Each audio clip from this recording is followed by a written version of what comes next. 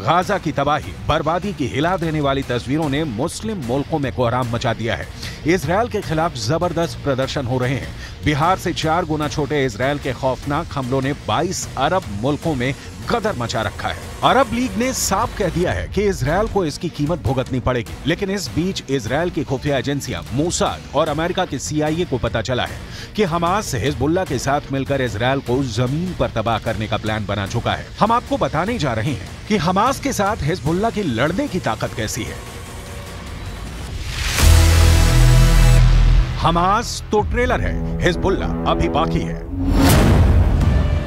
Hamas और Hezbollah के पास 2,55,465 लड़ाके हैं। अकेले गाजा में ही हमास के पास 27,000 से ज्यादा स्पेशल सुसाइड लड़ाके हैं। हिजबुल्लाह के पास स्पेशल फोर्स स्तर के 45,000 लड़ाके हैं, जिसमें से 20,000 हिजबुल्लाह कमांडो सक्रिय हैं, जबकि हिजबुल्लाह के 25,000 लड़ाके रिजर्व में हैं। हिजबुल्लाह ने धमकी दी है कि वो इजरायल पर 1,20,000 से 1,30,000 मिसाइलों से हमला करेगा।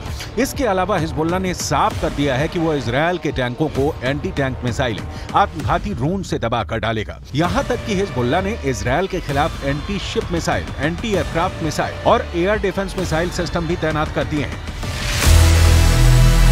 उत्तरी गाजा से भागे 11 लाख सुरंग में घुसा हमास। वहीं दूसरी तरफ हमास ने भी इजरायल को जमीन पर हराने के लिए गाजा के इलाकों में सुरंगों में अपना मोर्चा पूरी तरह से एक्टिव कर दिया है। एक अनुमान के मुताबिक हमास ने गाजा में लगभग 150 वर्ग किलोमीटर लंबी सुरंगें बना ली हैं। हमास के लड़ाकों को सुरंग युद्ध में महारत हासिल है। हमास इन्हीं सुरंगों से इजरायली सेना पर लगातार रॉकेट और छोटी मिसाइलें दाग रहा है। 7 अक्टूबर से अब तक 10,000 से ज्यादा रॉकेट हमास इजरायल के इलाकों में दाग चुका है। हम आपको बता दें, साल 2014 में इजरायल ने 40 मिनट तक 160 फाइटर जेट से हमास के सुरंगों पर हमला किया था। उसके बावजूद हमास का सफाया नहीं हो पाया था। इसीलिए इजरायली सेना इस बार हमास की सुरंगों को पूरी तरह से साफ कर देना चाहती है। इसीलिए इजरायल ने पूरा उत्तरी गाजा खाली करने का आदेश दे दिया है। उत्तरी गाजा में इजरायल बहुत बड़े हमले की तैयारी कर चुका है। मैं खुद देख चुका हूं कि इजरायल की IDF बड़े हथियार, तोप, टैंक और बख्तरबंद गाड़ियों को गाजा बॉर्डर पर पहुंचा रहा है। इस बार इजरायल ऐसे युद्ध की तैयारी में है जिससे गाजा और पूरे मिडिल ईस्ट की तस्वीर और तकदीर बदल जाएगी। वहीं दूसरी तरफ ये भी खबर आ रही है कि हमास के साथ साथ सीरिया, लेबनान और ईरान ने भी इजरायल की राजधानी तेल अवीव को तबाह करने का प्लान तैयार किया है, जो वाकई बेहद खतरनाक है। ईरान की टॉप लीडरशिप हमेशा हमास का साथ देती है और अब ईरान हमास और हिजबुल्लाह के जरिए इजरायल को जंग में हराने की कोशिश कर रहा है। जरा देखिए ईरान के सर्वोच्च नेता खामनेई इजरायल पर हुए हमास के हमले को लेकर क्या कह रहे हैं।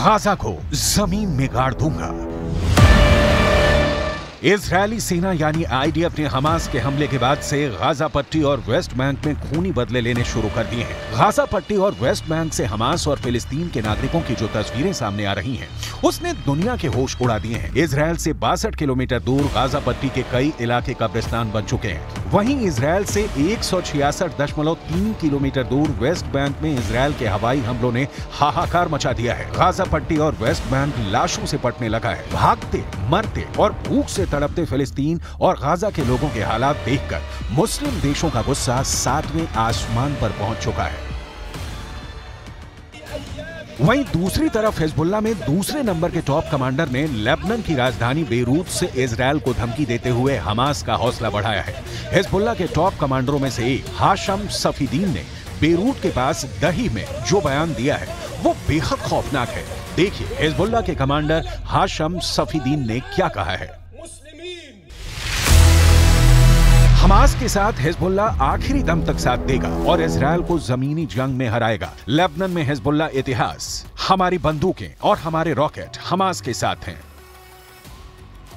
गाजा पट्टी में इजरायल ने भयानक गदर मचाना शुरू कर दिया है। हमास के कमांडर और लड़ाकों को चुन चुन कर इस वक्त इजरायल की स्पेशल फोर्स मार रही है। हालात ये हैं कि गाजा पट्टी इस वक्त पृथ्वी का नर्क बन चुका है। इजरायल के रक्षा मंत्री योव गैलेंट ने इजरायली नागरिकों को साफ आदेश दे दिए हैं कि गाजा पट्टी को इस तरह से तबाह करो कि मिडिल ईस्ट में गाजा पट्टी की पहचान ही खत्म हो जाए। इजरायली वायुसेना और स्पेशल फोर्स ने हमास के कई टॉप कमांडरों को मार डाला है। 2000 से ज्यादा हमास के लड़ाके मारे जा चुके हैं। हमास की इमारतों को भी चुन चुन कर तबाह कर रहा है।